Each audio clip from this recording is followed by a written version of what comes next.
স্থানীয় সংবাদ। আসসালামু আলাইকুম। বাংলাদেশ বেতার সিলেট সংবাদ পড়ছি প্রসেনজিৎ বিশ্বাস। সিলেটের প্রধান নদ নদীগুলোর পানি আবারও বাড়তে শুরু করেছে। জেলার অধিকাংশ নদীর পানি এখনও বিপদসীমার নিচে অবস্থান করলেও উজান থেকে নেমে আসা পাহাড়ি ঢলের কারণে পানি ধারাবাহিকভাবে বাড়ছে। সারি গোয়াইন অববাহিকার জাফলং পয়েন্টে পানি ইতিমধ্যে বিপদসীমার কাছাকাছি পৌঁছেছে। সিলেট পানি উন্নয়ন বোর্ডের দৈনিক পর্যবেক্ষণ বুলেটিন অনুযায়ী সুরমা ও কুশিয়ারা নদীর পানি বিভিন্ন পয়েন্টে বিপদসীমার কাছাকাছি অবস্থান করছে। টানা বৃষ্টিপাতের প্রভাবে সুনামগঞ্জ জেলার নদ নদীর পানি বৃদ্ধি অব্যাহত রয়েছে। তবে জেলার প্রধান নদ নদীগুলোর পানি এখনও বিপদসীমার নিচ দিয়ে প্রবাহিত হচ্ছে বলে জানিয়েছে বাংলাদেশ পানি উন্নয়ন বোর্ড পাউবো। পানি উন্নয়ন বোর্ডের নির্বাহী প্রকৌশলী এমদাদু হক জানান, উজানের ভারী বৃষ্টিপাত অব্যাহত থাকায় আগামী কয়েকদিন নদ নদীর পানির প্রবণতা নিবিড়ভাবে পর্যবেক্ষণ করা হচ্ছে। জেলা প্রশাসক মিনহাজুর রহমান জানান, জেলা নিম্নাঞ্চলে বন্যার শঙ্কা রয়েছে, তবে সম্ভাব্য বন্যা পরিস্থিতি মোকাবেলায় জেলা প্রশাসনের পক্ষ থেকে সব ধরনের প্রস্তুতি নেওয়া হয়েছে। জেলার 11 উপজেলায় 1311টি আশ্রয়কেন্দ্র প্রস্তুত রাখা হয়েছে। পাশাপাশি পর্যাপ্ত ত্রাণ মজুত, মেডিকেল টিম, স্বেচ্ছাসেবক, নৌযান এবং বিশুদ্ধ পানি সরবরাহের ব্যবস্থাও রাখা হয়েছে। সুনামগঞ্জের শান্তিগঞ্জ উপজেলা কৃষি সম্প্রসারণ অধিদপ্তর আয়োজিত কৃষি প্রযুক্তি মেলার উদ্বোধন করেন সংসদ সদস্য মোহাম্মদ কয়সর আহমেদ।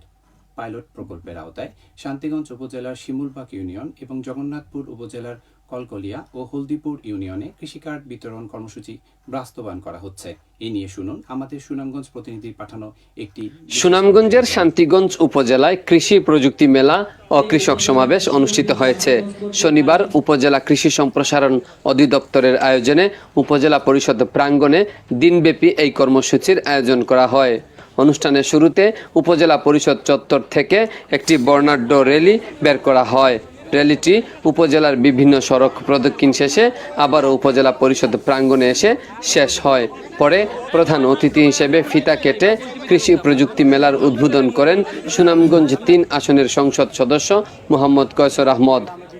উদ্বোধনের পর তিনি মেলায় অংশ নেওয়া 14টি স্টল ঘুরে দেখেন, কৃষি প্রযুক্তি ও উদ্ভাবনী কার্যক্রম সম্পর্কে খোঁজখবর নেন এবং কৃষকদের সঙ্গে মত বিনিময় করেন।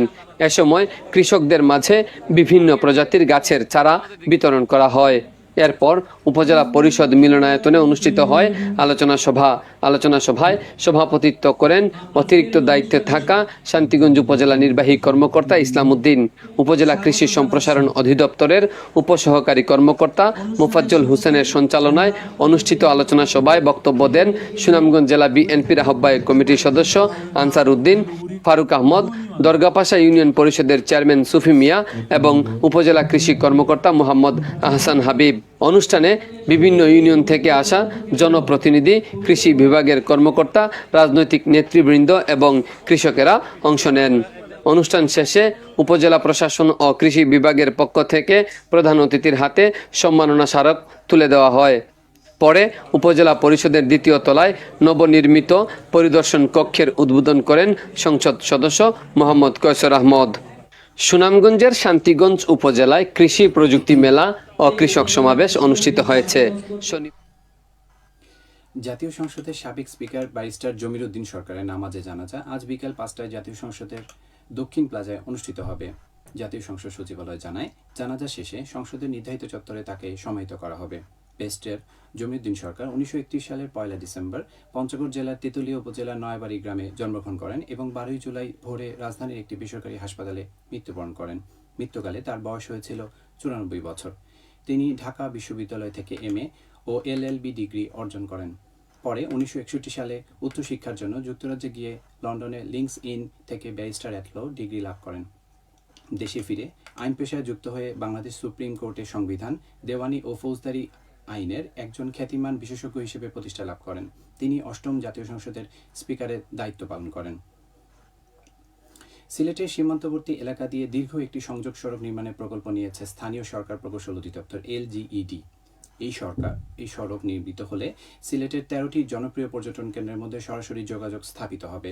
পর্যটকরা একদিনই একাধিক দর্শনীয় স্থান ঘুরে দেখার সুযোগ পাবেন। প্রকল্পের আওতায় নির্মাণ করা হবে 4টি সেতুও। এ বিষয়ে LGED সিলেটের নির্বাহী প্রকৌশলী মোহাম্মদ মামুন খান বলেন, পর্যটন শিল্পের বিকাশে বিশেষ এই সড়ক নির্মাণের কাজ শিগগিরই শুরু হবে। আগামী বছরের মধ্যেই প্রকল্প বাস্তবায়নের লক্ষ্য রয়েছে। সবশেষে আবহাওয়া সন্ধ্যা 6টা পর্যন্ত পূর্বাভাসে বলা হয়েছে সিলেট ও পার্শ্ববর্তী এলাকায় দক্ষিণ পূর্ব দিক থেকে অস্থায়ীভাবে ঘন্টায় সর্বোচ্চ 60 কিলোমিটার বেগে ঝড়ো হাওয়া বয়ে যেতে পারে, সেই সঙ্গে হতে পারে বৃষ্টি অথবা বজ্রসহ বৃষ্টিপাত। এসব এলাকার নদীবন্দরসমূহকে 1 নম্বর নৌ হুঁশিয়ারি সংকেত দেখিয়ে যেতে বলা হয়েছে। আজ সিলেটে সূর্যোদয় হচ্ছে 5টা 9 মিনিট এবং সূর্য অস্ত যাবে 6টা 47 মিনিটে। সংবাদ শেষ হলো। আমাদের পরবর্তী স্থানীয় সংবাদ প্রচারিত হবে বিকাল 4টা 30 মিনিটে।